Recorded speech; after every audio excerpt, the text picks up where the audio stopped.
Morning students. तो जैसा कि मैंने आपको बताया हुआ था, हम टेलर सीरीज लॉरेंस सीरीज खत्म कर चुके हैं और उसके बाद आपका जो टॉपिक आता है वो आपका कैलकुलस ऑफ रेजिड्यू। ठीक है।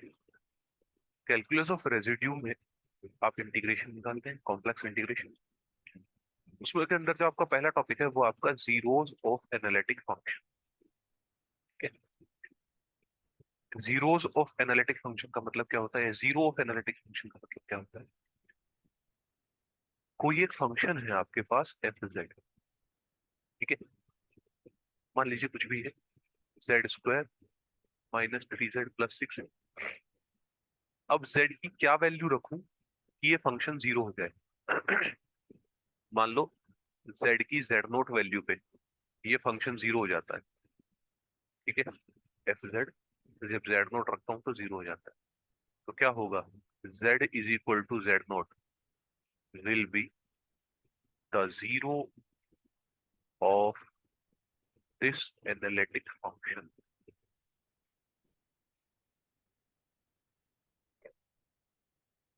क्लियर है भाई?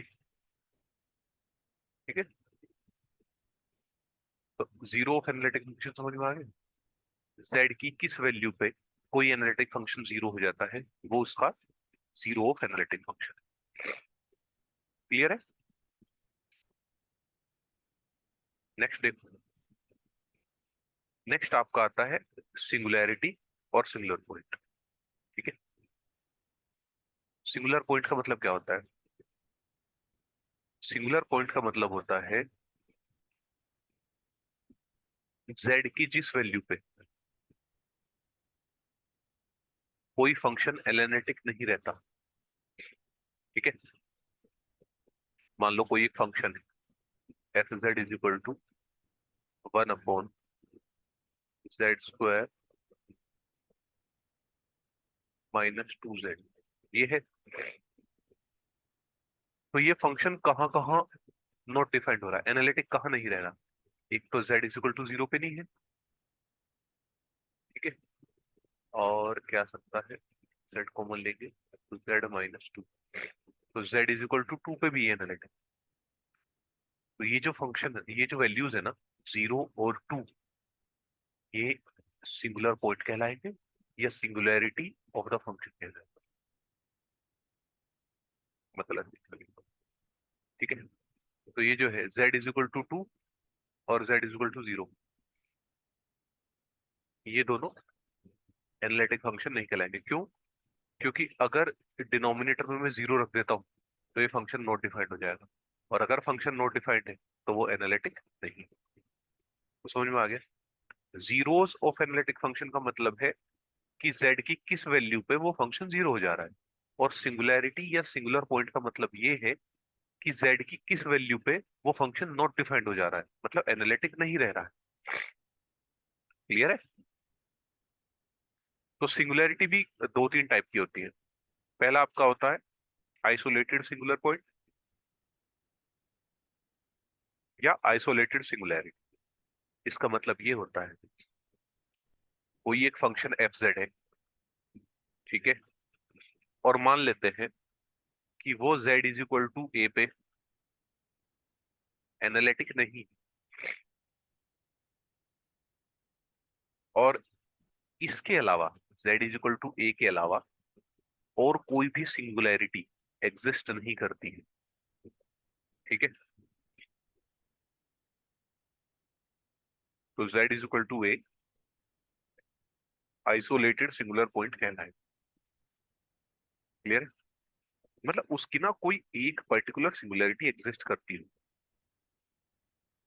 तो वो singular point isolated singular point कहलाएगा। जैसे मैंने एक एग्जांपल लिखा हुआ है, इसको 0 रखेंगे डिनोमिनेटर को, क्योंकि तभी ये फंक्शन एनालिटिक नहीं रहेगा, नॉट डिफाइंड नहीं रहेगा। तो यहाँ से क्या क्या वैल्यू आ गई? z is equal to 1, z is equal to 3। तो z इज इक्वल टू 1 और z is equal to 3 isolated singular points है, मतलब इनके अलावा और कोई भी ऐसा सिंगुलर पॉइंट नहीं है इस फंक्शन का। क्लियर है? नॉन आइसोलेटेड कैसी होगी? नॉन आइसोलेटेड में आपका होगा, जैसे ये एग्जांपल ले लिया मैंने, 1/sin π/z। तो इसको डिनोमिनेटर को 0 रखोगे, और साइन 0 कब होता है, n पे, तो π/z किसके इक्वल आ गया, 1/n के। तो z की क्या क्या वैल्यू आ गई, 1/n। क्या क्या वैल्यू आ सकती है, 1/1, 1/2, 1/n की तो 1 2 3 4 वैल्यू हो सकती है। ठीक है, 1/3, 1/4, 1/5। ठीक है, ऐसे वैल्यूज हो सकती है। क्लियर है।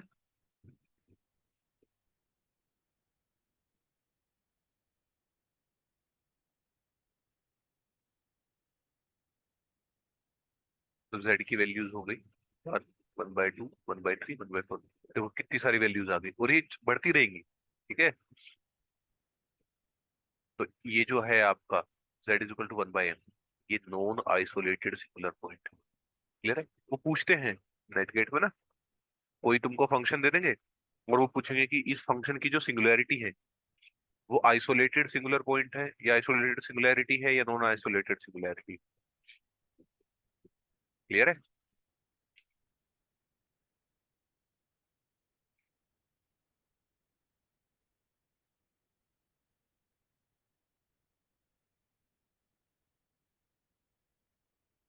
के बाद आपका आता है पोल ऑफ ऑर्डर एम। ठीक है, पोल ऑफ ऑर्डर एम का मतलब ये है कि जो आपकी लॉरेंट सीरीज है ना, उसमें एक्सपेंशन कहाँ तक जा रहा है। ठीक है, अगर उसमें एक्सपेंशन 1 तक जा रहा है तो उसको बोलेंगे पोल ऑफ ऑर्डर एम। जैसे ये तुम्हारी लॉरेंट सीरीज है ना, ये पूरी लॉरेंट सीरीज है तुम्हारी। ठीक है, अब लॉरेंट सीरीज में अगर आपका जो नेगेटिव टर्म्स है वो तुम्हारी इस पे टर्मिनेट हो गई, यहां से आगे ये एग्जिस्ट ही नहीं कर रही, B2, B3, B4, BM+1, ये एग्जिस्ट ही नहीं कर, तो उसको बोलेंगे पोल ऑफ ऑर्डर 1। अगर यहां तक है, B2 तक है, तो पोल ऑफ ऑर्डर 2। B3 तक है, पोल ऑफ ऑर्डर 3। समझ रहे हो ना। तो अगर पोल ऑफ ऑर्डर m पढ़ रहे हैं तो कहां तक आएगा, Bm/z−1 इससे आगे के एग्जिस्ट नहीं कर रहे। समझ रहे हो। तो लोरेंट सीरीज एक्सपेंशन में जिस वैल्यू तक तुम्हारी सीरीज एग्जिस्ट करेगी वो उसका पोल ऑफ दैट ऑर्डर होगा।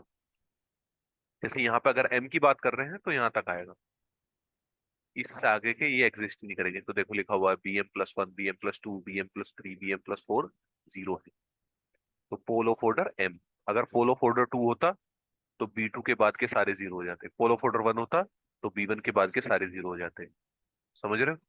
तो पोल ऑफ ऑर्डर m का मतलब ये है कि वहां तक चीजें एग्जिस्ट कर रही हैं, उसके बाद चीजें एग्जिस्ट नहीं कर रही, मतलब जीरो हो जा रही है। ठीक है, तो m की बात चल रही है तो m तक आएगा, उससे आगे के टर्म्स हो जाएंगे तुम्हारे जीरो। क्लियर है।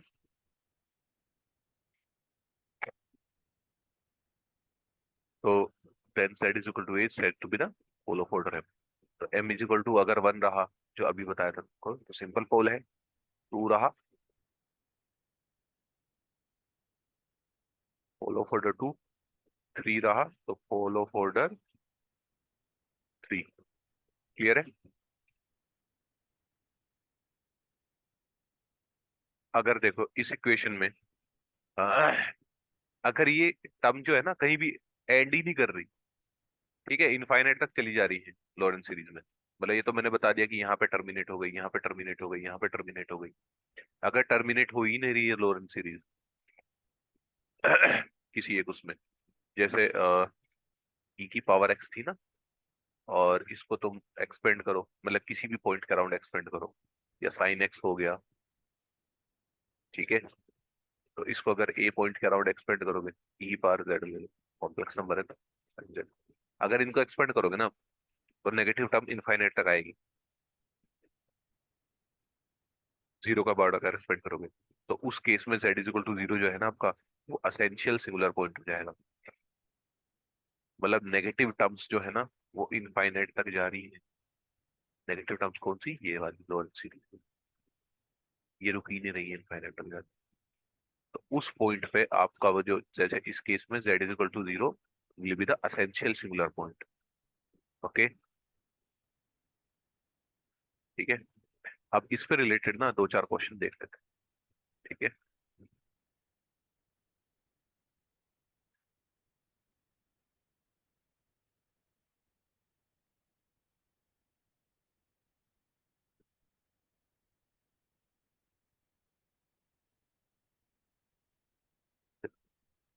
पहला क्वेश्चन है आपका, find out the zeros and discuss the nature of singularities. Clear है भाई? एफ ऑफ जेड आपका हो गया z minus two upon z square sine 1/z-1। ठीक है,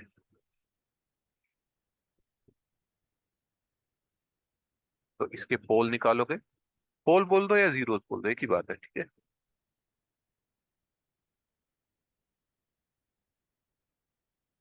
तो देखो कहाँ कहाँ से आ सकते हैं इसके पोल। एक तो इस फंक्शन से आ सकता है और एक इस फंक्शन से आ सकता है।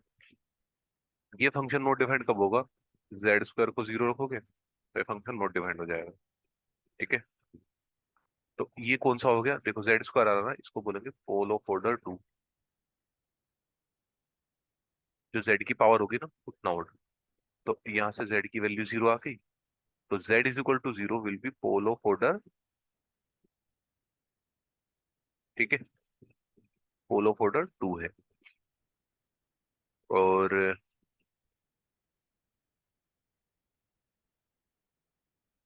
ठीक है, अब ये वाला फंक्शन होना है।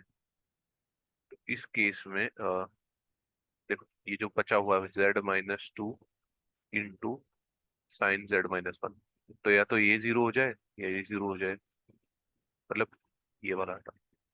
तो z-2 is equal to zero, तो z is equal to two आ गया, और 1/z-1 जीरो होना है। तो साइन जीरो कब होता है? n पाई पे। यहाँ से z कितना आ जाएगा तुम्हारा, इसको उल्टा करो, 1/n पाई, तो z आ गया 1 + 1/n पाई। अब देखो z is equal to zero, pole of order two, z is equal to two, z की पावर एक ही है, तो simple pole, pole of order one या सिंपल पोल। और ये कौन सा है तुम्हारा, याद आया कुछ है?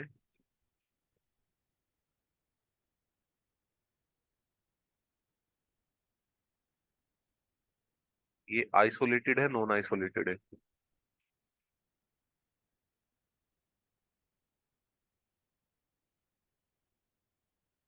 इसका कमेंट में बताना। ठीक है, कि ये कौन सा है तुम्हारा, आइसोलेटेड है या नॉन आइसोलेटेड सिंगुलर है। ठीक है, मैं पढ़ा चुका हूँ। नेक्स्ट देखते हैं।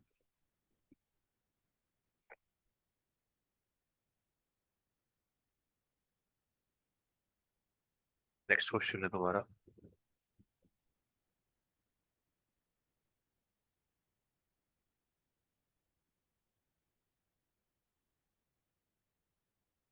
फाइंड आउट द सिंगुलैरिटीज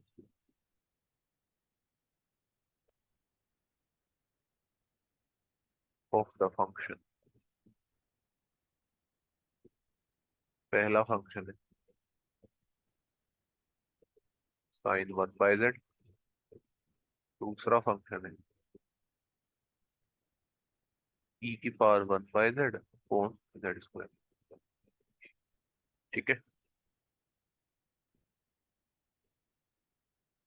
तो साइन 1/z, तो किसी भी तरीके से कर सकते हो ना।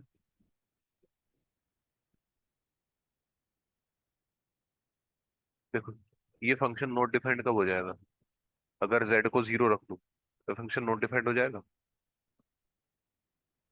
मतलब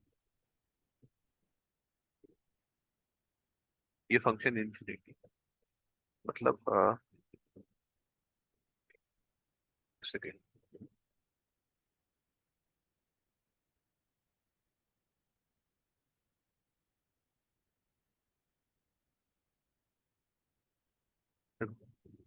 this function is not analytic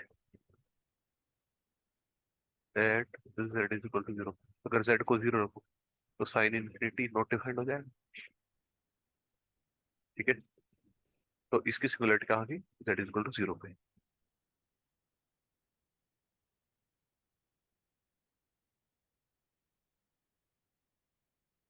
clear है पॉइंट की? z is equal to 0 singularity. और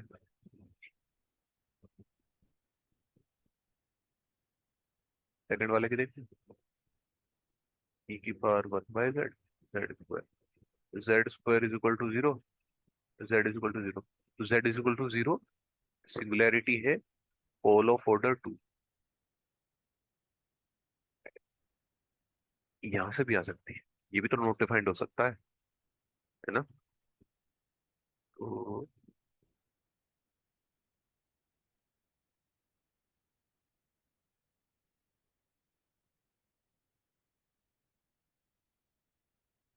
यहाँ पे भी 0, क्योंकि देखो ये इनफाइनाइट होगा तो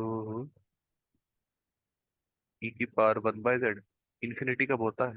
e की पावर 1 बाय, और e की पावर इन्फिनिटी, तो 1 बाय z इन्फिनिटी है तो z क्या आ जाएगा? 0।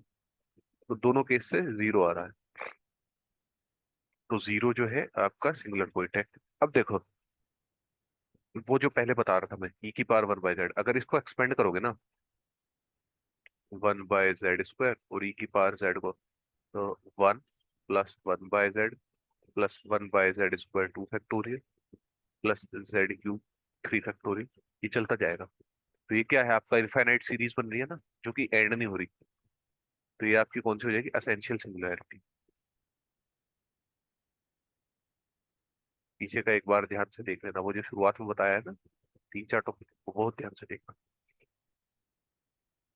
ठीक है, नेक्स्ट है आपका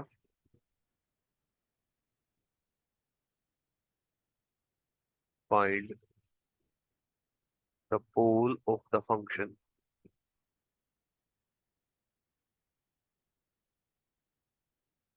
e की power z minus a upon z minus a का स्क्वायर।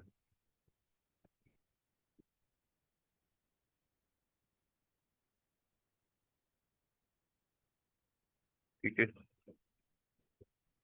हम्म,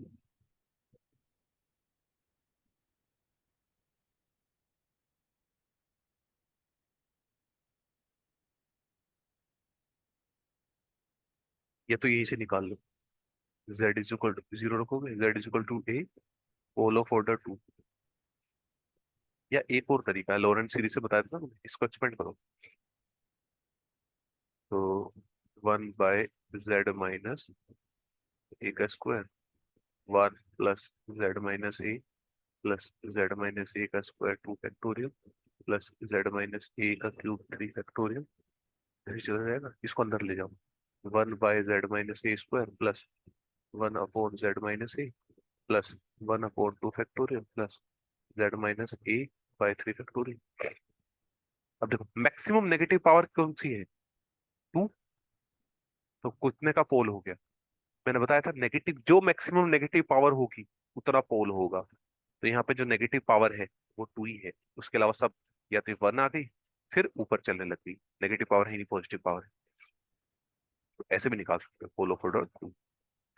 ये हो गया तुम्हारा टी, देखो तो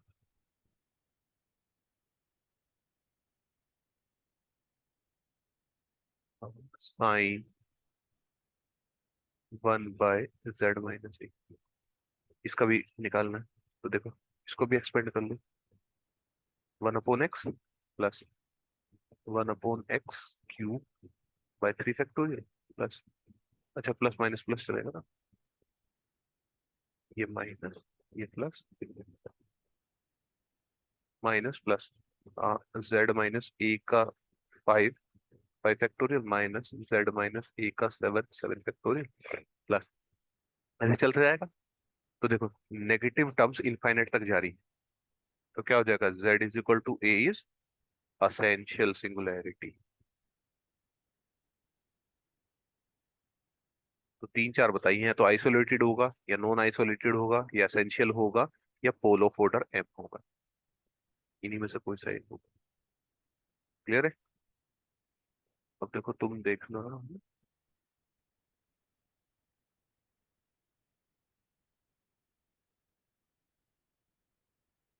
एक और कर लो उसके बाद तुमको फिर आ,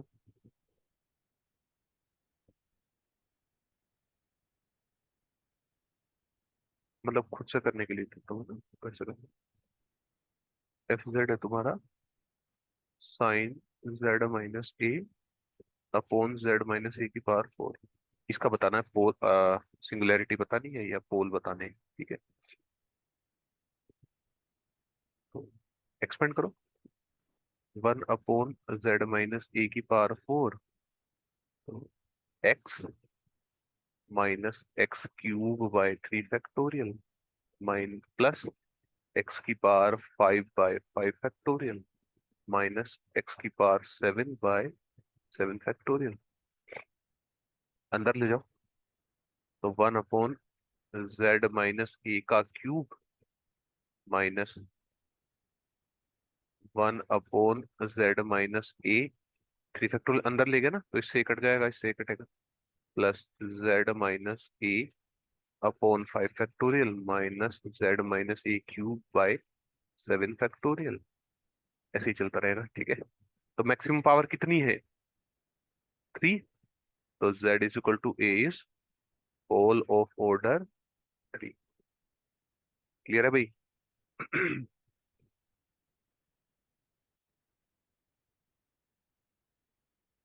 तो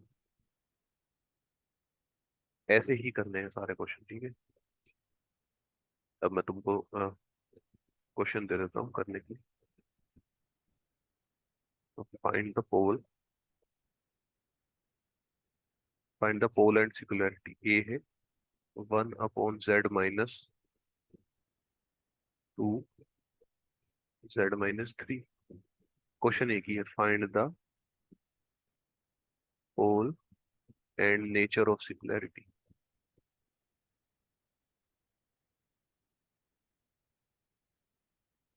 बी है आपका e की पावर z अपॉन z - 2 का क्यूब। सी है साइन 1/z।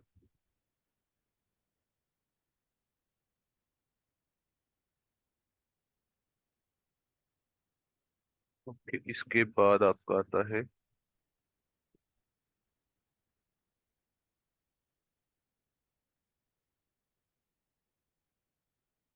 देखो रेजिड्यू एट पोल कैसे निकालते हैं, ठीक है। तो इसके ना अलग अलग तरीके हैं निकालने के।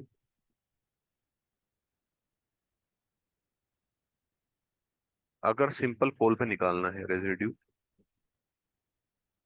ठीक है, चलो मैं क्वेश्चन के थ्रू ही समझाता हूँ ना, क्योंकि वैसे तो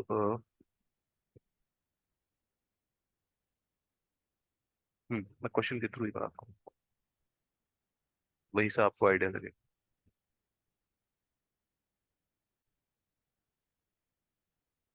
तो देखो जो पहला आपका टॉपिक आएगा वो आएगा calculus of residue at simple pole, ठीक है। तो calculus of residue at simple pole, ये आपका पहला टॉपिक है। तो इसको कैसे निकालते हैं, तो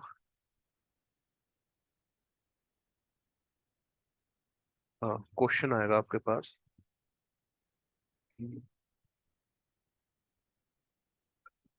determine the poles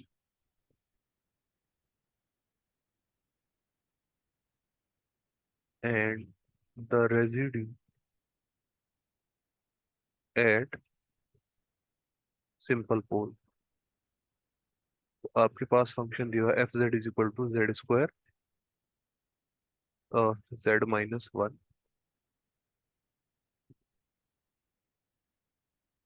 Z minus one का square z plus two. Denominator को जीरो रखेंगे, यहाँ पे लिख देना the pole of the function, the pole of the function are given by putting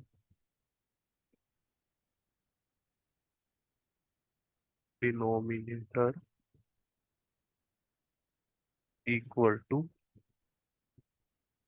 zero. ठीक है, तो z minus one Z plus to zero रखेंगे, तो या तो z minus one square zero है या जेड प्लस टू जीरो है, तो जीरो आ गया। Z is equal to one, power कितनी है दो, तो ये क्या होगा pole of order two, z is equal to minus two. ये क्या होगा pole plus simple pole, pole of order one या सिंपल पोल।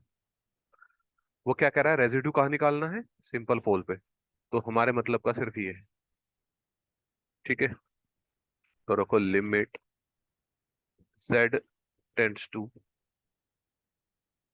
तो कैसे निकलता है देखो, यहाँ देखो residue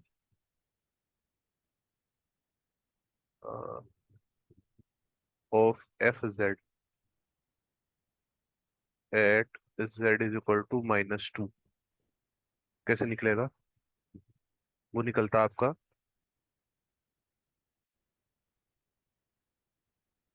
residue at z is equal to a, वो निकलता आपका f Z.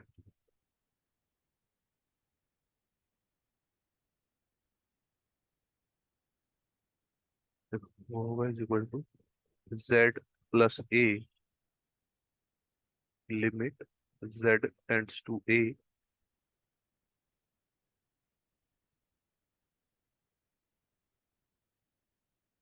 Z minus a f z. ठीक है, तो यहाँ पे रखो limit z tends to minus two z plus two into f z, तो limit z tends to minus two z plus two f z की वैल्यू रखो z square z minus one का square z plus two, cancel, limit z tends to minus two z square upon z minus one का square, z की जगह minus two रखो, तो minus two का square minus two minus one का square, तो minus two का square कितना हो गया प्लस का फोर, ये माइनस टू माइनस थ्री का स्क्वायर, थ्री का स्क्वायर नाइन, तो ये आप क्या कहें रेजिड्यू एट सिंपल पोल। ठीक है, तो residue at simple pole is four by nine. अब ये क्यों नहीं लिया, क्योंकि ये पोल ऑफ ऑर्डर टू है, और वो हमसे क्या पूछ रहा है, वो हमसे सिंपल पोल पूछ रहा है। अब देखो अगर सिंपल पोल ना पूछे, ऐसा भी तो हो सकता है, जरूर थोड़ी हर बार सिंपल पोल ही पूछेगा। ठीक है, तो चलो एक दो सिंपल पोल की करा देता हूँ, नेक्स्ट क्लास में देख लेंगे अदर पोल के। ठीक है, तो हमारे पास एफ जेड है, वो सेम ऊपर का सेम रहेगा, find the pole, find the residue at the simple pole. ठीक है, वन बाई टू जेड और z z minus one z minus two, तो सेम वही लिखोगे कि the pole of this function f z can be calculated by putting denominator है 0, तो z-1, z-2 को 0 रखेंगे। यहाँ से क्या क्या वैल्यू आ गई, z0 आ गया, z1 आ गया, z2 आ गया। या तो ये 0 होगा या ये या ये। ठीक है। और ये क्या है, सारे सिंपल पोल है। तो residue at z is equal to 0 कैसे आएगा, limit z tends to 0, z-0 f(z), मतलब limit z tends to 0, z f(z), limit z tends to 0, z into f(z), 1 - 2z upon z-1, z-2, z से z cancel होगा, limit z tends to 0, 1 - 2z, z-1, z-2। Value रखेंगे z की 0 की, कितना आ गया, ये 0 हुआ, 1, 1/0, -1, -2, 2। तो residue at z is equal to 0 कितना आ गया, -2। Residue at z is equal to 1, तो कैसे निकलेगा, limit z tends to 1, z-1 f(z), limit z tends to 1, z-1 f(z), 1 - 2z upon z-1 into z-2, कितना आ गया, लिमिट z टेंड्स टू 1, ये कैंसिल आउट हुआ, 1 - 2z, z-2 रखो value 1, तो 1 - 2 अपॉन 1, 1 - 2 माइनस का 1, तो -1 अपॉन -1, 1 आ गया। क्लियर है, तो 1 पे रेजिड्यू 1। अब z इज इक्वल टू 2 पे देख लो, तो ये कितना आ जाएगा, limit z tends to 2, z-2 f(z), तो रखो z-2 f(z) पे रखो, 1 - 2z upon z-1, z-2 cancel, तो limit z tends to 2, 1 - 2z upon z-1 रखो 2 वैल्यू, 1 - 2 इंटू 2 अपॉन 2, 2 - 1, तो कितना आ गया, ये रखेंगे 2 2 4, तो माइनस का 3, 2 - 1, 1 अपॉन 2, तो -3/2। ऐसे ही करने, ठीक है। तो एक दो क्वेश्चन और, चलो तो अब ना तुम सोल्व करना, ठीक है। मैं क्वेश्चन दे देता हूँ तुमको, सिंपल पोल पे ही निकालने हैं ना। अगर हायर पोल मिल रहा है तुमको, उसको नहीं छेड़ना। जैसे पिछले वाले केस में हायर पोल पे मिल रहा था ना स्क्वायर पे, यहाँ देखो, ये हायर पोल मिल रहा था ना, z-1 का स्क्वायर, इसको नहीं लिया था मैंने। तो हायर पोल नहीं लेने, सिंपल पोल ही लेने। हायर पोल का नेक्स्ट क्लास में कराऊंगा, ठीक है।